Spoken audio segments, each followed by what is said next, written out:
ઘડિયાળમાં 5 કલાક પછી કલાકના કાંટા દ્વારા કરવામાં આવેલ અંતર. 5 કલાકમાં કલાકનો કાંટો કેટલા ડિગ્રી ફરે આવું પૂછ્યું છે. આમાં શું નવું છે? આવી ગયો ને પ્રશ્ન કે 1 કલાકમાં કલાક કાંટો કેટલો ફરે છે? 30 ડિગ્રી. આપણને પૂછ્યું છે કે 5 કલાકમાં કેટલો ફરશે? આવા બધા તો હવે ક્વેશ્ચન આવું બધું ગણવા જ નહીં રહેવાનું.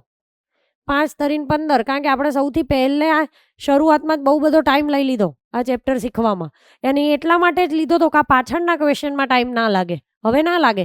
1 કલાકમાં કલાક કાંટો પૂછ્યો છે, જોઈ લેવાનું પહેલાં. 5 કલાક પછી કલાકના કાંટા દ્વારા, તો કલાકના કાંટાના બે કન્સેપ્ટ છે કે કલાક કાંટો 1 કલાકમાં 30, 1 મિનિટમાં અડધી. હું અગેન એન્ડ અગેન દરેક એક્ઝામ્પલમાં એટલા માટે બોલું છું કે તમારા મગજમાં એ વસ્તુ સેટ થઈ જાય.